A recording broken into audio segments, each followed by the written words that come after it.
Okay, I think I'm live. Just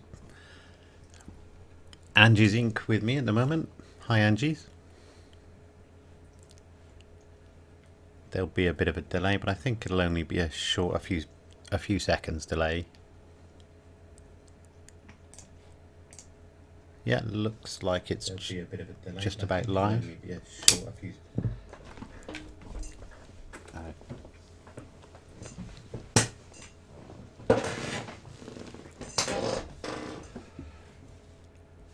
Well, while we wait to see if anybody else joins, is there anything that you wanted to ask about, Angie?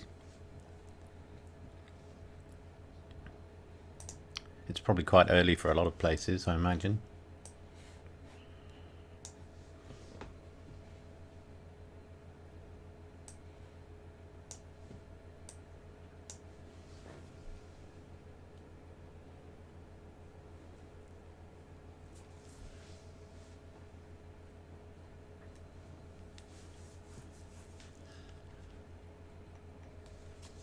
Let's have a look then.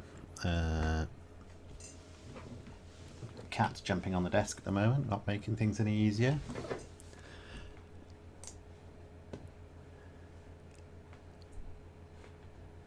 Currently on 2.83.5. Have they snuck another one out? Not since I last checked. Yes, 283.5.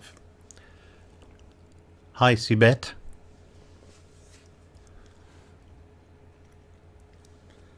There are a couple of questions that I received, but I'll give it a little bit of time just in case the people who ask those questions haven't joined yet. I can't, unless they say something, I can't necessarily see who's in the stream. I'm just having a look at my controls now to see if there's some way to see how many people we've got. Oh yeah, it's just 3 of us at the moment.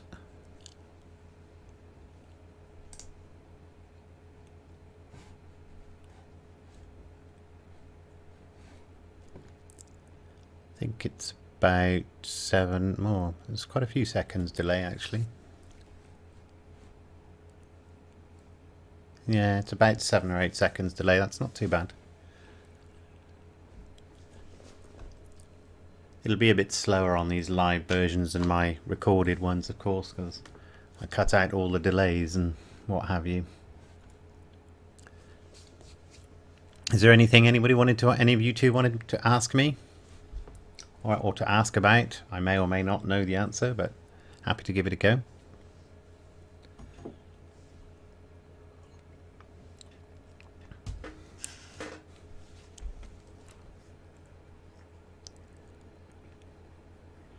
So Angie's saying my Blender Meta Rig seems to have a glitch in 285.5 where the feet move when I rotate or move the hips or torso. So there's a lot of things that can contribute to that. Presumably you've got inverse kinematics on, and I presume this is a human rig, and I assume that your root bone is probably around the hip area. So if you move the hips, if you've got inverse kinematics on, then I'll get to that anyway. If you move the hips with inverse kinematics on, it's certainly going to move other things. I'm not sure about the rotation. Possibly you need to link your targets for the knees of your character to your hip rotation, so that when you rotate the hips, the knee targets move as well. And then I'm just thinking about that. No, you want them to stay where they are. They probably are linked to your hip, and that's what when you rotate your hip, your targets are moving, and that's causing your knees to move, and presumably they're taking the feet with them, or it's the targets for your feet, possibly. I've only done a certain amount with rigs, but there's a lot of complications that come into play as you start to build up kinematics. Best thing to do is to start to simplify, I would say. Perhaps turn off the kinematics for a lot of the rig and then slowly turn them back on one at a time to see if you can figure out which one's causing the problem. It's most likely the inverse kinematics that's the issue. Best render image, Subet. That's a. You mean which do I think is my best render image? I quite like the one I used for the background on this, the thumbnail for this live stream, and I've also used it as my top image on the Sardi Packs Facebook page. And then there's another one I did, which is, it should be in my portfolio, which is a representation of Monet's water lilies. So that wasn't an exact copy of his painting, but the idea was to sort of bring a almost photographic 3D view of what he might have been looking at, the garden with a pond and water lilies. And I've actually printed it off and got it on my wall. I quite like that one. I'm going to try and do some more both nature scenes but also painterly scenes shortly. I haven't done very many of those recently because I've been focusing a lot on animation, and I think animation lends itself better to YouTube as well, so I do tend to do a lot of those, and I enjoy animation. But at the same time, I enjoy being able to create artworks, and particularly nature-based artworks. And I've had a lot of fun also reproducing or making versions of famous paintings as well. So I did a version of Girl with the Pearl Earring, and I quite enjoyed that one too. So hopefully that answers your question, Subet. It's not a simple, well, that was my best one, obviously, but every time you come back to something, you're learning a little more. And of course, particularly with animation, with new render engines like Eevee, which enable the possibility to render something like the image I've got on here at the moment almost in real time. I mean, I've done some animations with this, and you can see that's rendering in probably less than a second to produce that render at the moment. So that's quite surprising, especially with volumetrics. Whereas this same scene I actually rendered with Cycles, and it was taking I think a couple of minutes to render each frame, which is a shame because there's a lot of things that you can do in Cycles at the moment that you just can't do in Eevee. So these little bobbles, for example, are all emission sources in Cycles, but unfortunately that doesn't work currently in Eevee. Hopefully it will. They're certainly adding a few other things. And I was also looking, just as another little aside, I'm sort of going off on a tangent here. One of the other things I found out doesn't work in Eevee yet is the particle information node. So we often use particle information, for example, lifetime versus age of a particle, to change their attributes in some fashion as they pass through their life. So they're emitted, they have a lifetime of however many frames, say 100 frames, and then they vanish, they die. So you can, in Cycles, you can use those attributes to, for example, fade the particle out or make it change color as it gets towards the end of its life. Very useful for doing all sorts of things. And I wanted to fade these particles out, but unfortunately that node doesn't work in Eevee as yet. I'm hoping that that is going to be added. But there's a lot of interesting things going on. One other thing to be aware of about Blender 285 or 2.8 series really is I started another render which had a lot of volumetrics in it, and I was doing some guided smoke effects, and I think I did that in 283.4, and then there was a long-term support LTS release of 283.5 came out, so I installed that without really thinking too much about it, because I generally try to work in released versions of Blender rather than development versions, because I produce tutorials. So obviously I don't want to be showing people how to do something with a version that may not be completely stable.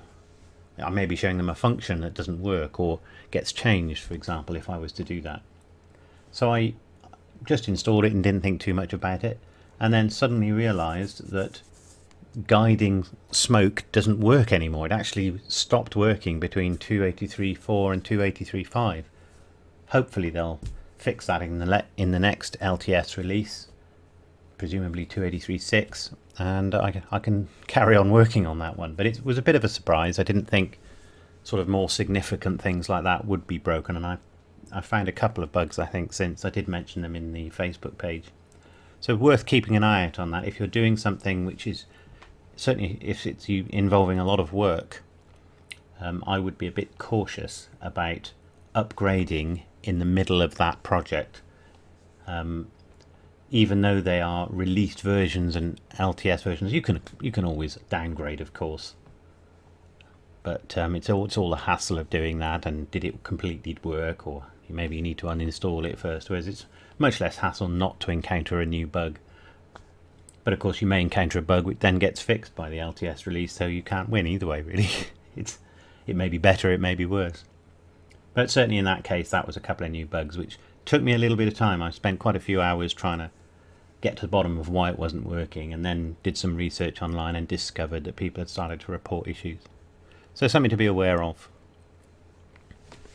So I'm not sure whether anybody else has joined us yet. I'll just have a drink of my coffee. What sort of tutorials do you like to see, Subet and Angie? Anything in particular? Presumably, Angie, you're animating figures at the moment.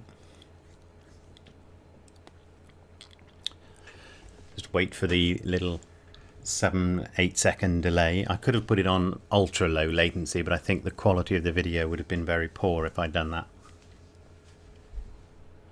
The difference on these live streams is you can see all the icons I have down the bottom of my bar.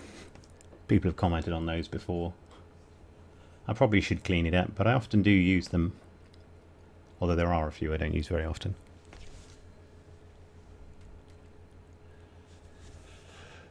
Right, let's have a look. So this is just something I'm working on at the moment. I'll probably post a video for this in a day or so. Just moving a cat off the keyboard. And then I'll probably post a tutorial on it later in the week. Thanks, Angie. I've often thought about some of the lip sync things. So are you doing it with tracking, Angie? I've certainly seen a couple of people trying some things out on that, and I don't see why it wouldn't be relatively straightforward to do once you've got the model to deform with it. Just do a sort of straight on head view as the person makes their expressions and speaks whatever words, and then obviously do a tracking scene from that. I saw an interesting video, actually, I can't remember who it was, recently, which on a new way to create a character track. So it was a chap standing still in an outside environment and then just sort of rotating a little bit and looking around a little bit. He wasn't running around a lot. He was standing in one place, basically. But I guess the idea is that for a game asset or something like that, it was the standing still animation, but with a little bit of movement. And what he did was he strapped a camera to his body and then had a camera on a tripod. And then by tracking with the two cameras, he was able to record the animation of at least the center of his body, and then using inverse kinematics imply the movement for some other parts of his body, like his feet and his head and so on. And I think he eventually did track his neck as well. So it worked very well. Very crude, but quite a clever way to do it. Yes, I've done some. I do keep meaning to do a bit more research on some of the details of hard surface modeling. I've certainly had a lot of experience with Boolean modifiers, and I watched a tutorial recently which gave a few little hints and tips about how to improve the cutouts that you can do with Booleans, because that's always been an issue. I did a little animation, I don't know if you remember, I think it was last year or the year before, Elon Musk's, is it SpaceX that Elon Musk owns, and they put essentially the body of a car into orbit for a while, and so as a sort of nod to that, I produced a version of his Sportster or whatever it's called, with his little model of a of an astronaut in it and the astronaut wave. So I did a little humorous nod to that. Last year or the year before, I can't remember when that was now. And that was quite fun. So that involved quite a bit of hard surface modelling, and you just dive into something like that, and then find all of the issues that you're creating along the way, of course. And with something that's really an immobile object, you tend to just live with it and leave a lot of the bad geometry in there until it, of course, causes a problem when you have highly reflective surfaces, which this car did. But you can get away with a lot depending on how far the camera is away from the object. I've also done quite a bit of modelling for what you might call hard surfaces for 3D printing. So I recently produced a model of a Russian fighter plane that somebody wanted me to print for them. And at first I downloaded a model from one of these Thingiverse type sites, but every time I do that I find that even though they've been uploaded specifically for 3D printing, the geometry is so awful that you often can't print it, or if you want to change anything, it's an absolute nightmare. I spent hours trying to fix the geometry, and then gave up.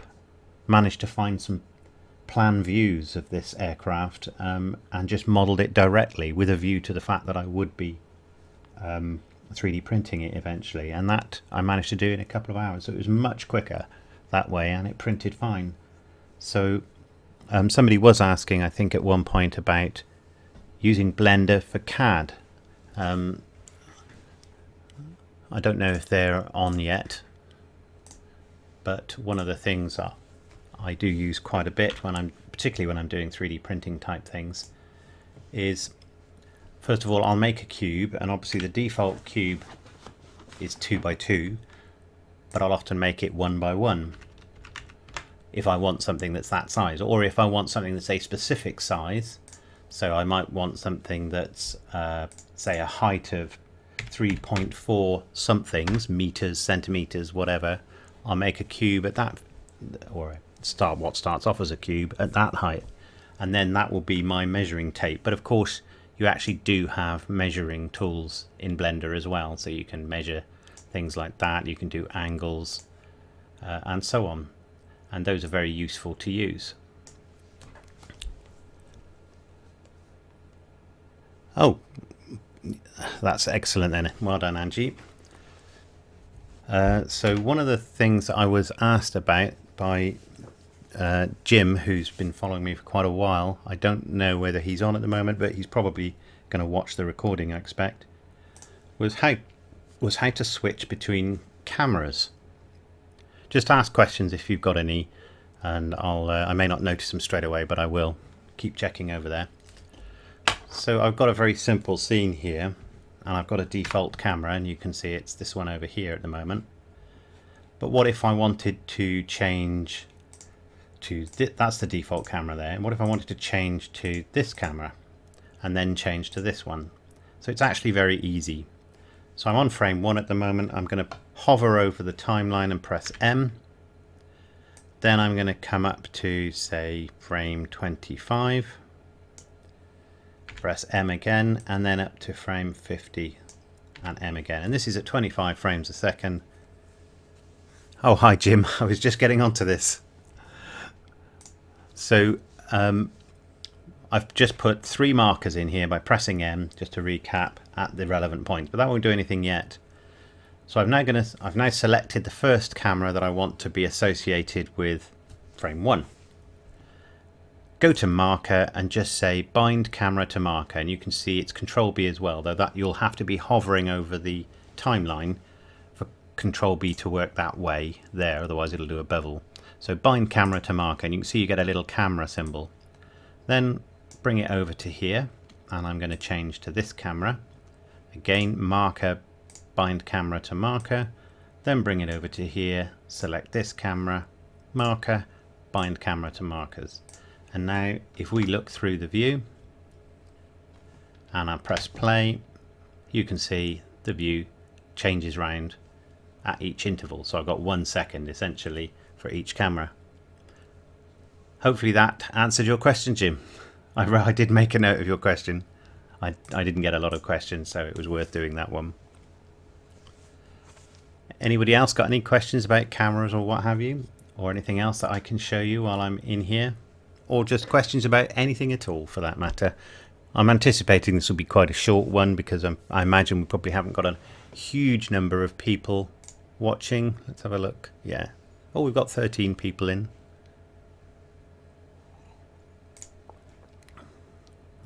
Is the stream working okay?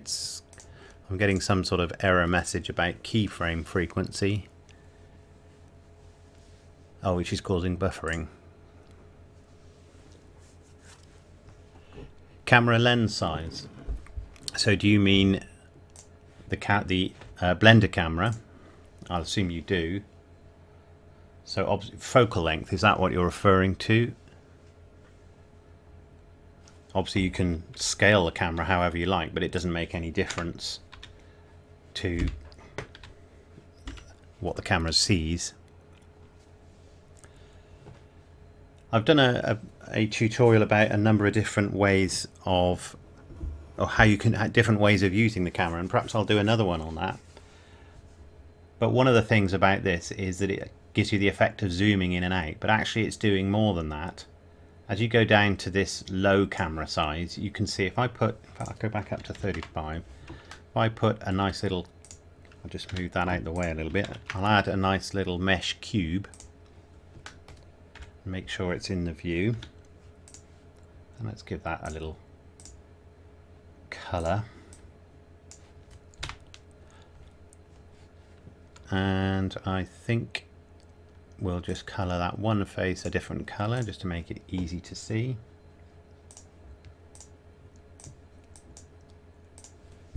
Right, so if I go to my camera now, which is this camera, camera 1 in fact,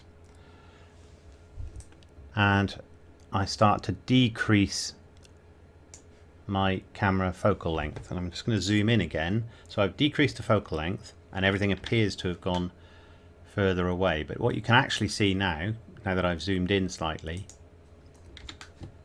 is that it's stretched the parallax. Hi Shade.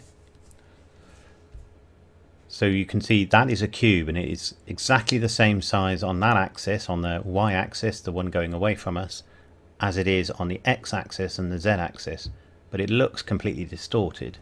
And that's because we've got a very small focal length, which you could imagine was, I suppose, a little tiny little camera. And if I go up to a very large size, so you can now infer what that's going to do,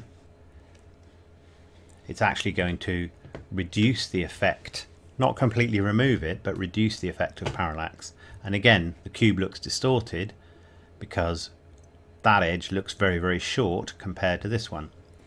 So somewhere around the 35mm, the default is about what we normally expect to see. So I guess that's similar to a 35mm camera, and that sort of makes sense.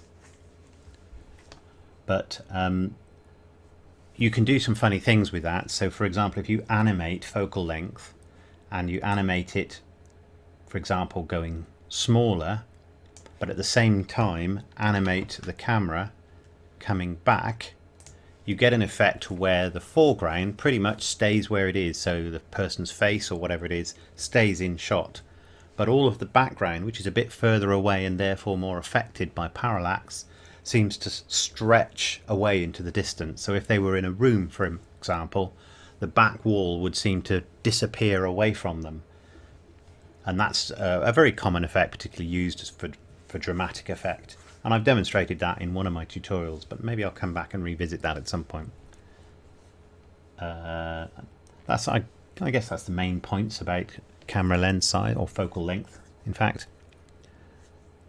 So Shader says, Blender was so overwhelming initially, I started learning from my car modeling tutorial. That must have been a while ago, and well, I'm very pleased to see you're now an industrial design, presumably a mechanical design engineer, or do you do the style modeling, as it were? Well done, Shade. What else was... Oh, I've done a little bit on CAD, haven't I? Another sip of coffee time.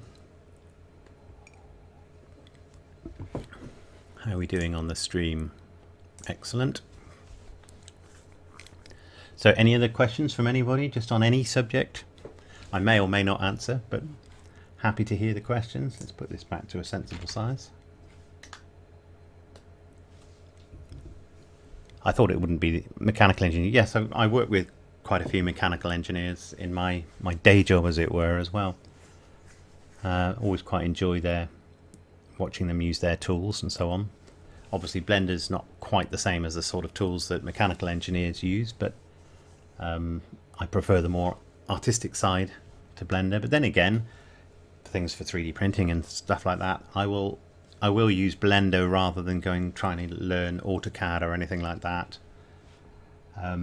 Just because it's what I'm familiar with, so it saves me a lot of time. I can quickly do something, model something in Blender, whereas if I had to learn one of these other tools, it would take me quite a while to get the hang of it. I'm sure I could get to grips with it, but then I probably would only use it relatively infrequently, whereas Blender I use pretty much every day. Let's have a look. What else have we got going on? So, how have you all found Eevee? Have you all made good use of that, or not really got into it at all? Eevee's, I guess, sort of replaced the old Blender internal render engine, which was very popular for a while and had its benefits, but had its drawbacks as well. So here's another little thing that Eevee doesn't do. I think I mentioned it earlier. It doesn't do emission from an object. So if I go to the material for this cube, let's choose the red face, and I change that to an emission shader. Let's make it red. It looks red. This is in Eevee now, and I can put the strength up to something silly, but you can see it's not illuminating anything, and that's one of the drawbacks for Eevee. Emissive objects are very, very useful and look very good in Cycles. So if I go to Cycles now, you can now see that I've got no other lights in the scene other than the grey light coming from the surrounds. You can now see we're getting that red light emitted from this one face of the cube, which is pretty nice.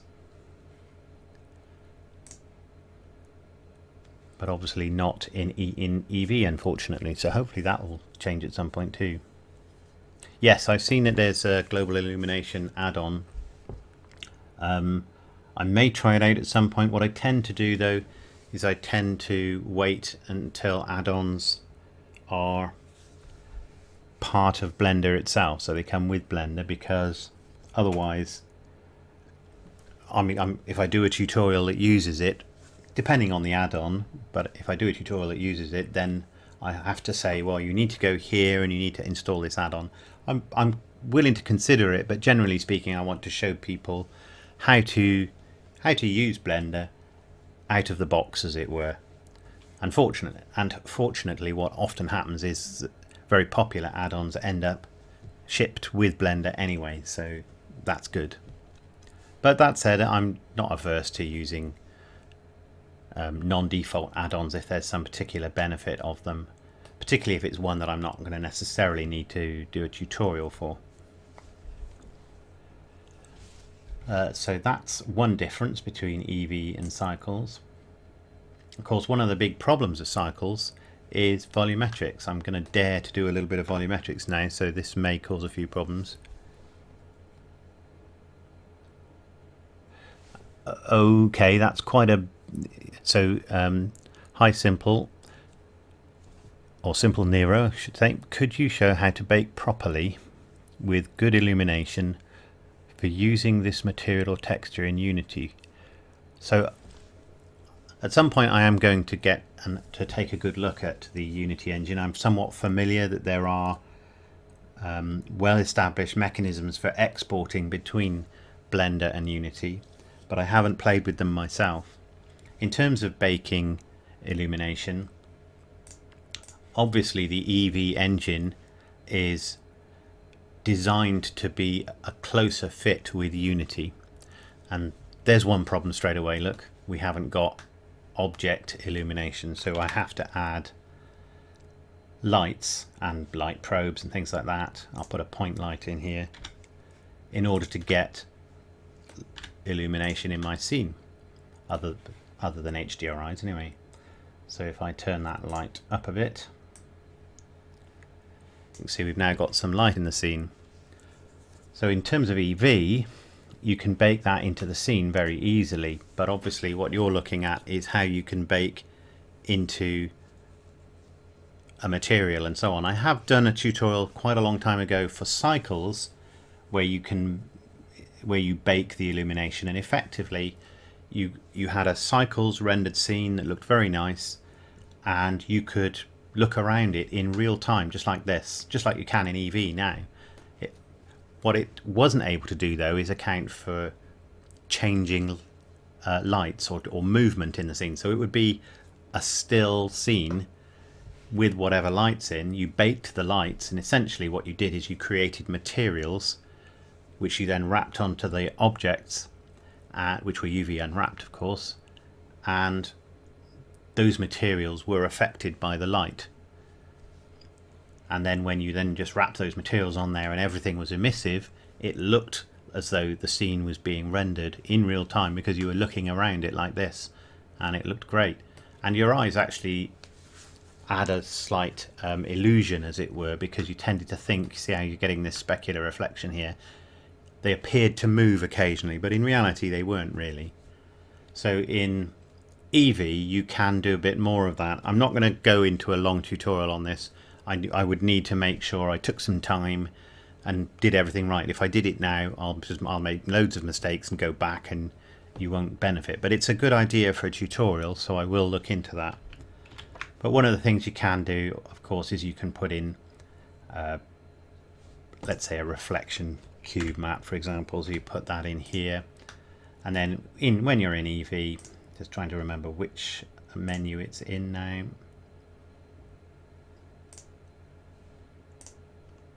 Down here somewhere, indirect lighting, there we go.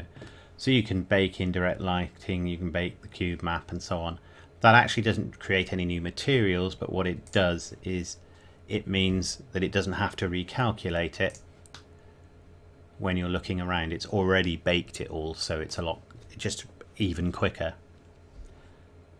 So yes, Simple Nero, that's a good idea, and I will make a note of it now. I put a big pad of paper out just in case anybody came up with some ideas like that. And perhaps that'll be the subject of a tutorial in the not too distant future. Baking illumination for Unity.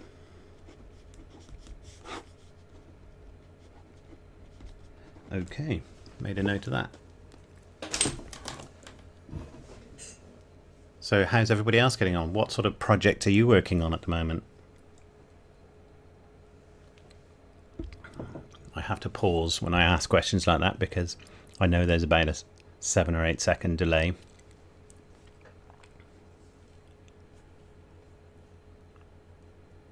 And then people have to think as well.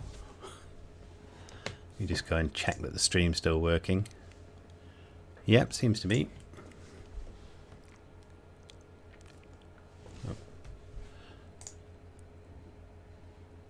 Okay.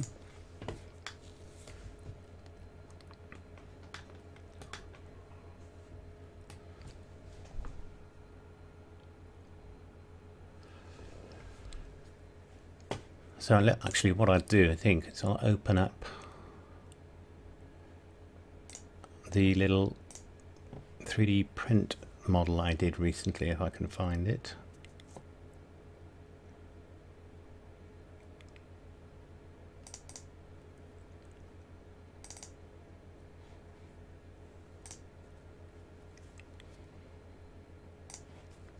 This may be the one. Yes, this is the one. This is just a block I used to cut away part of the aircraft. And this is essentially what it was. So this was just created from scratch based on some plans, and I thought it came off quite well.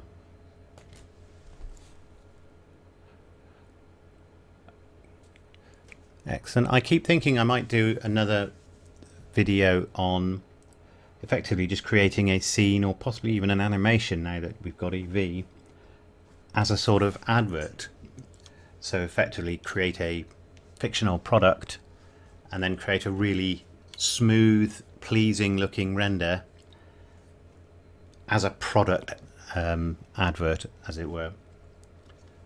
And it's a matter of sitting down and watching, forcing myself to watch some of the adverts for products and see how they place them, how they light them, and so on, to try to mimic that approach. Obviously they're usually very well lit and very colourful, very bright, to try and make you remember the product. Interesting, looking at augmented reality. I assume that's augmented reality, Simple Nero. I've had a quick look at that myself as well. I did post one video that, after a lot of effort, I managed to get to work, at least with the Quest, which was a little walk around a space scene in 3D. I think it took a lot of work, mostly because you can't simply export it and upload it. At the moment there's a lot of messing around, adding metadata and things like that, and trying different parameters with the metadata until YouTube finally recognizes whatever format you're trying to upload it in, whether it's top, bottom, left, right. And then in my particular case, trying to get that to work with the Quest. When I just exported it wasn't that augmented reality, of course, it was just a 3D video. When I exported that straight to a file, I think it was side-by-side file, and then put that into a Quest headset, it just worked. The Quest seemed to sort it out and work with it, but uploading it to YouTube, that took me quite a few days to get that sorted out. That's great, Angie.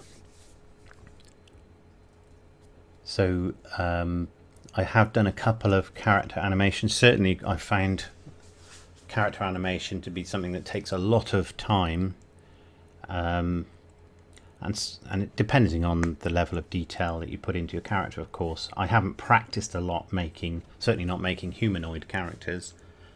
I did the dancing tree character, of course.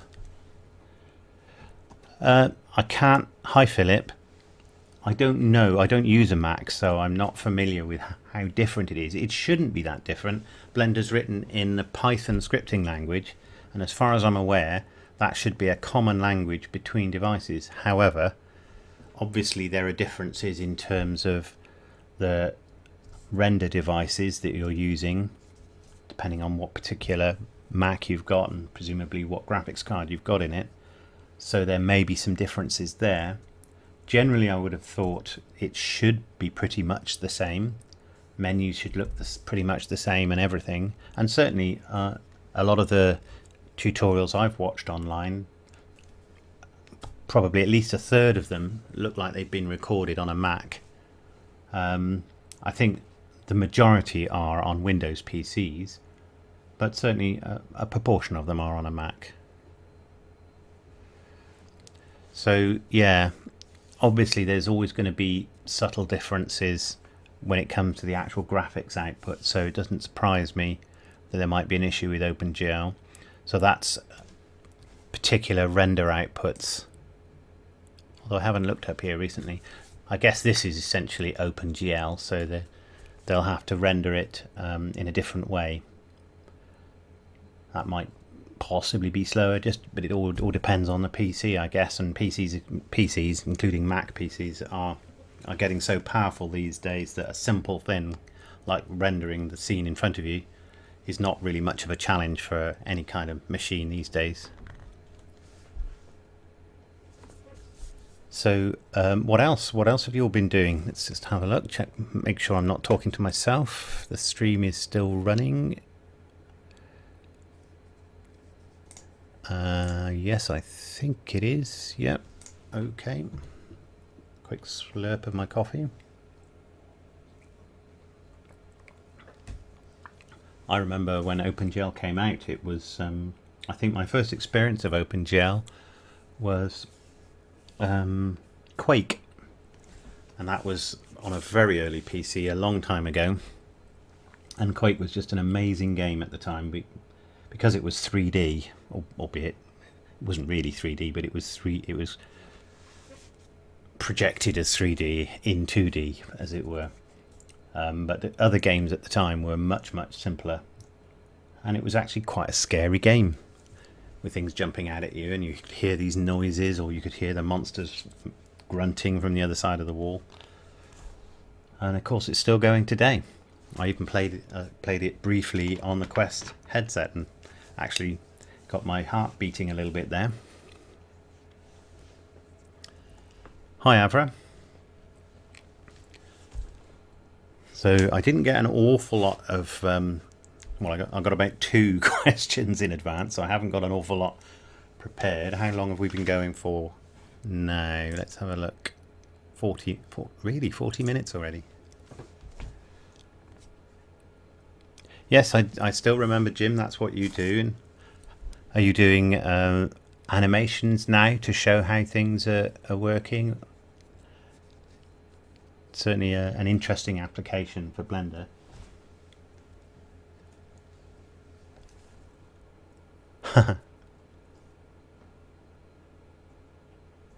Yeah, I try to do new things. I moved house 5 years ago, and obviously there's a lot to do on a newer house, and it's a bigger house as well, and a bigger garden. So I tend to have to spend a lot of time doing that, and I have to drive a little bit further to get to work now. So I don't have as much time as I once did, but I'm trying to ramp up the tutorials a bit. And one of the good things about doing tutorials is it's fun to share things I've learned, but also fun to share ideas I've got. So I've always liked to come up with new ideas and then just put them up there, create something with it, and then show people how I did it. Not necessarily the best way, but how I did it. That's great, Jim. Yes, they're all 3 sleeping around me at the moment. There's one of them in the cat bed next to one PC. There's another one sat on top of another computer, and Archie, the oldest one, is sat in the other chair in this room, snoring. One of the cats has just decided to go and sit on the other one, as they do. Right, so I probably will call it a day at about an hour, unless we run out of things to talk about before then. So let's have a look at what else I've been doing recently. So I can show you a little subject I did for a customer recently. In fact, it's probably in my recent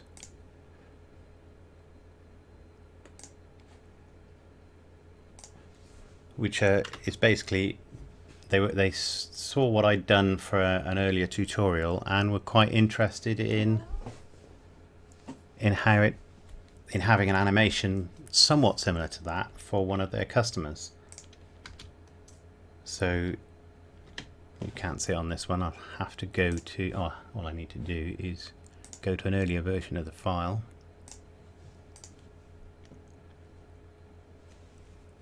So this was an experiment with using voids and animated particles and then guiding them as well. So if I turn off the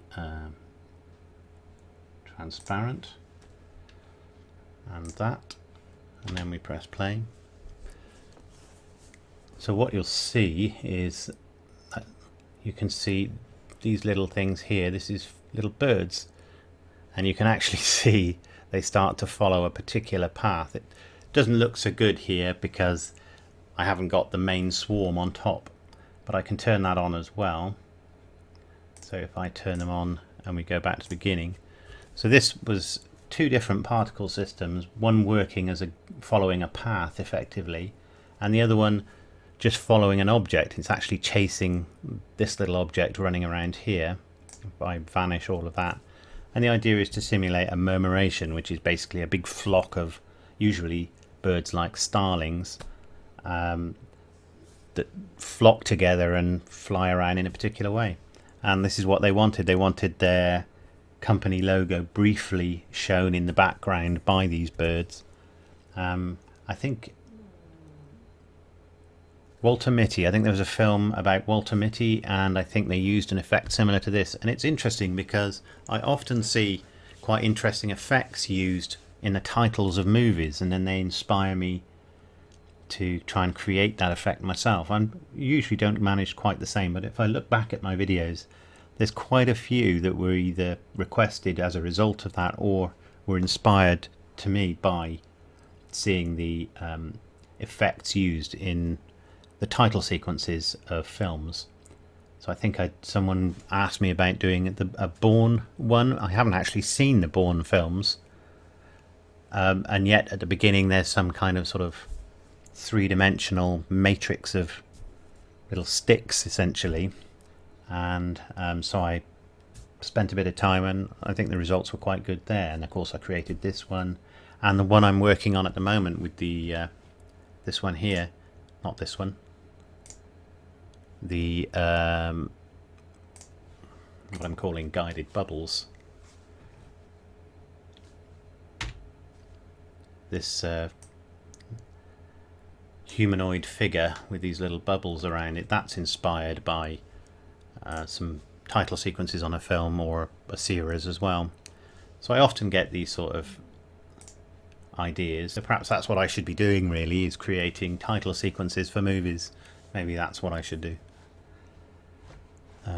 Where's my murmuration gone? There it is. Okay, so we are up to, let's have a look, 45 minutes. Any other questions from anybody, or do you want to tell us about something that you've been working on or some issues that you've been having recently with your Blender projects? I've run out of coffee. I have to wait for a few seconds for the lag to catch up.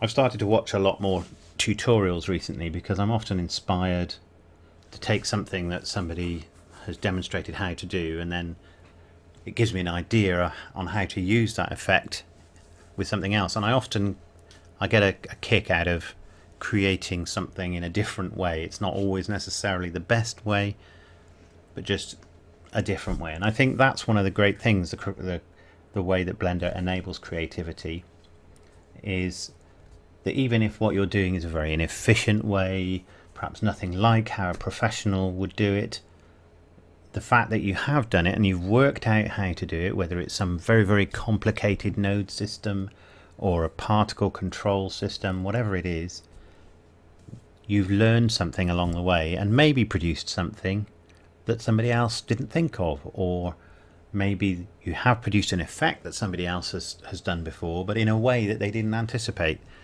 And there's so many variables with Blender and so many different ways of doing things. And some people will like what you've done and some people won't. There's always that effect, especially when you upload it to YouTube. Some people like it, some people don't. And that's fair enough. All criticism, if it's genuinely meant, is welcome. Obviously, not all criticism is good criticism, but we should all be open to that. And you soon get to take it in the spirit it's meant. If somebody doesn't like it, or if they think you could have done better, that's fair enough. Or some of the best criticism is when they say, oh, well, this didn't work very well, we didn't like that. Maybe if you'd done it in this way, or if you'd improve the quality of that part of the video, it would have been a lot better. That's really useful criticism then. Thanks, Jim. I actually got paid for that one, which was great. So we are up to 12 minutes to go. So any other questions? Hi Philip. Let's have a closer look. Why hasn't it taken off in the movie industry? Well, clearly, this obviously comes up a lot, this question, and there have been some lower budget movies done using at least in part Blender, and I don't just mean the little short movies that get uploaded to YouTube. It escapes me as to what movie it was, but there was a couple of bigger budget movies that used Blender for some of their effects.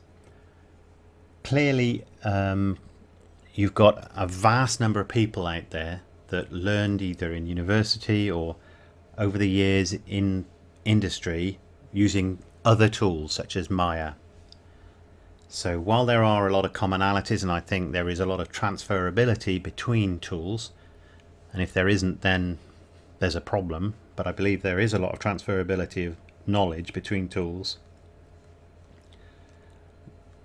Once you get used to a product, once you get used to using a particular tool, you're going to tend to prefer to continue to use that tool, especially when you think in terms of industry. If somebody comes to you and says, right, you've got a week to create whatever effect it is, are you going to go and use this new tool even if you think they've got good support for whatever effect it is you're trying to do, or are you going to knuckle down and just work as fast as you know how to work with the tool that you know well? The answer to that's pretty obvious. You're going to work with the tool you know well. Hopefully, especially with Blender becoming more and more well understood and accepted and gaining support from bigger names like Unity and I think Microsoft recently and so on, hopefully this will start to gain some traction, and more importantly, even the people in industry that are perhaps required to use these big workstations with Maya and so on will be putting their hand up and say, well, I first started on Blender and I could do whatever effect it is more easily, more quickly, more cheaply in Blender than I could in Maya. Another thing to consider is that there's obviously a big industry selling the tools that get added on, and there is an industry for Blender in that as well, but the industry for Maya and tools like that is absolutely huge. If you look at the prices, not just for Maya itself but for the tools that the add-ons effectively that are used with it, they are pretty eye-watering. They are pretty significant because obviously they're used by a relatively small number of people, but to produce relatively big budget films. So when you add that into the equation, along with inertia from people's knowledge and so on, it isn't surprising to me that it's going to take a long time for Blender to really become well accepted in the industry. I think what will happen is perhaps it will start out by getting its way into previs and stuff like that, and I suspect it already has, because I could certainly see, especially now with the EV engine and so on, that this is an ideal tool for pre-visualization, and of course in animation it's a very good tool for that. I have had some experience with Maya. I started out using Maya and Lightwave. 3ds Max was another tool. That was probably the tool I spent the most time on because it was a bit more accessible, and initially there were very few online tutorials for any of those tools, but when they did start to appear, then it was 3ds Max that I started to see, and I produced a few videos with that. And I actually saw Blender in its very early days as well, 2.4, something like that, and I thought, oh, I couldn't face a tool like that with what appeared to be an extremely busy interface, and you had to use a lot of shortcut keys to be able to do anything at all.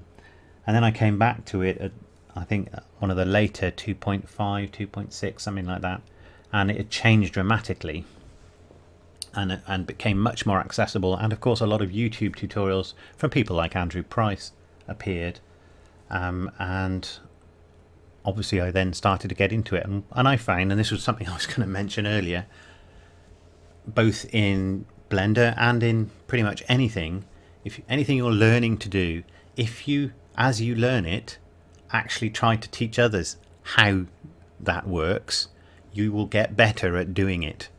You will realize that there's some things you're doing which aren't very efficient or perhaps aren't even right because you've taught someone else how to do it. So what I would say is show someone how it is done, or even just create a little tutorial yourself. I think that's one of the things that a lot of people creating YouTube tutorials started out doing. They learned how to do something, they created a video, perhaps a few people saw it and said, oh, how did you do that? And then created a tutorial from that. And as a result, that of course crystallizes their knowledge of how they did that. Plus, if you forget, you can always go back and review your old tutorial videos. Just how did I do that? Because especially when, like me, you try all sorts of different weird ways of doing things, they may not be so obvious, and it may be that other people haven't actually taught how to do that. So having your own record of how you did certain effects is terribly handy. I managed to ramble on for quite a bit there. So 5 minutes. Did that answer your question, Philip? Hopefully it did. That's my opinion. Obviously there may be other reasons for it.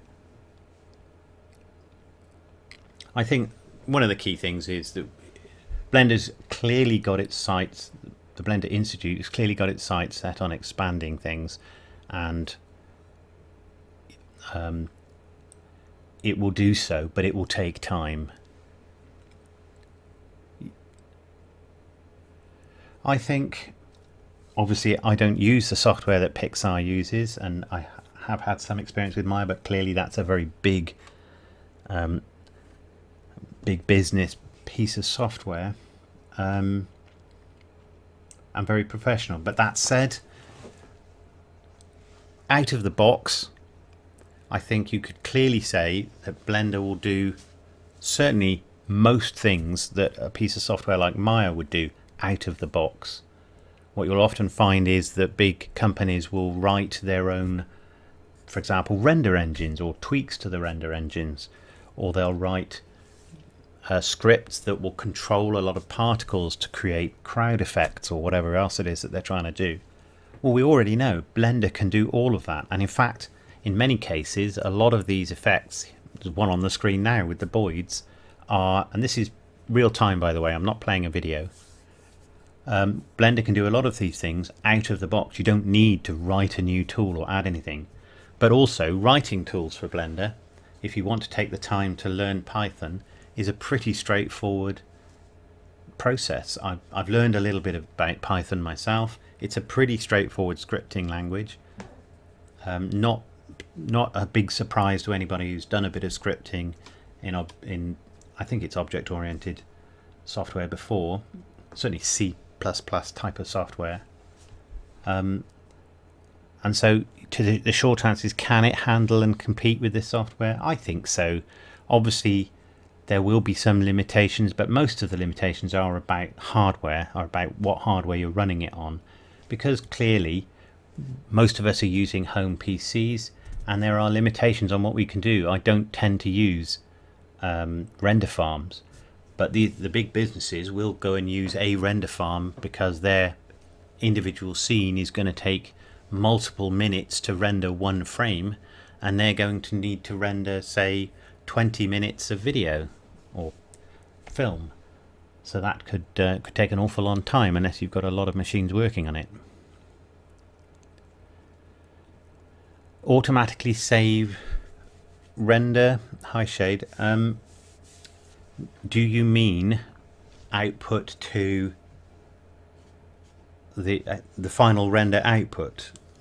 So obviously that's done under this little print icon here. You set the path here to wherever it is you want it to go. You define what format you want. In this case it's RGBA because I wanted to create a transparent background, but it could be just RGB.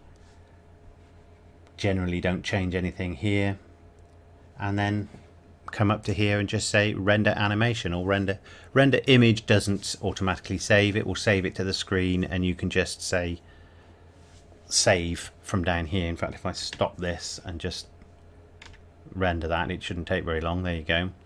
Then you get image and you can say save or save as or save a copy, just to save that specific image. But for rendering an animation you do that up here. One of the good little things you may or may not be aware of is you can now view an animation. that's not going to work because I haven't rendered this one. But you can, once you've done once you've produced an animation, you can say view animation here, and it will play the animation even if it's an individual image sequence, so a sequence of still images. It will play it back, and that's terribly handy, whereas previously I always had to use an external viewer for that. Hi Hashim. In this particular case, this is Eevee, I think. Yes, it's Eevee. There was no need to use cycles for this one. If I was to switch to cycles, I doubt it would keep up. Yeah, you can see it's busily trying to update the scene, and I have to stop the render for it to catch up. Whereas if I change to Eevee, it's pretty much live. It's 25 frames a second.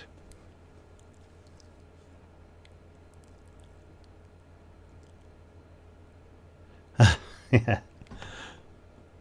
Okay, so we've hit 10 o'clock UK time now. Any last questions from anybody before I call it a night? I hopefully will be publishing a little video shortly.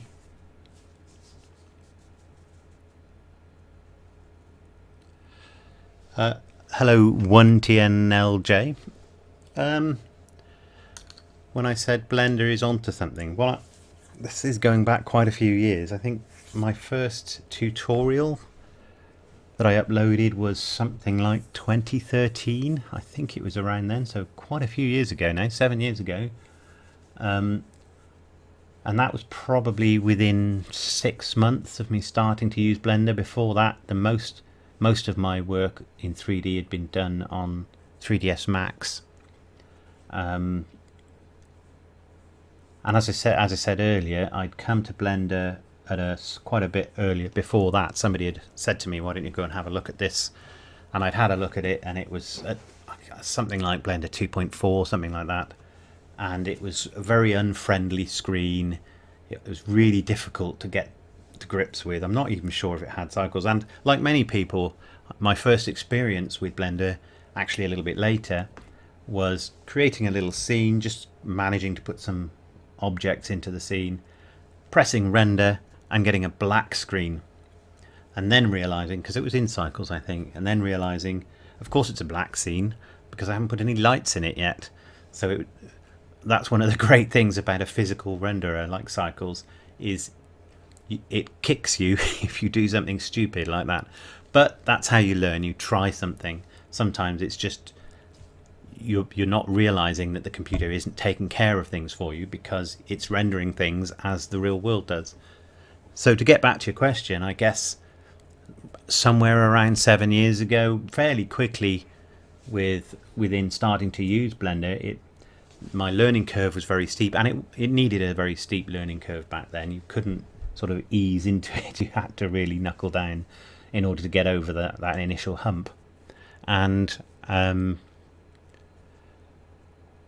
I quickly saw that every time I learned about some new add-on or some new modifier, there was some new effect, and I started to have ideas. And this is one of the great things. You watch a tutorial and then you see some new add-on or some new approach to something, and then you think, well, I could do that with it, or I could create that effect, or I could do something else.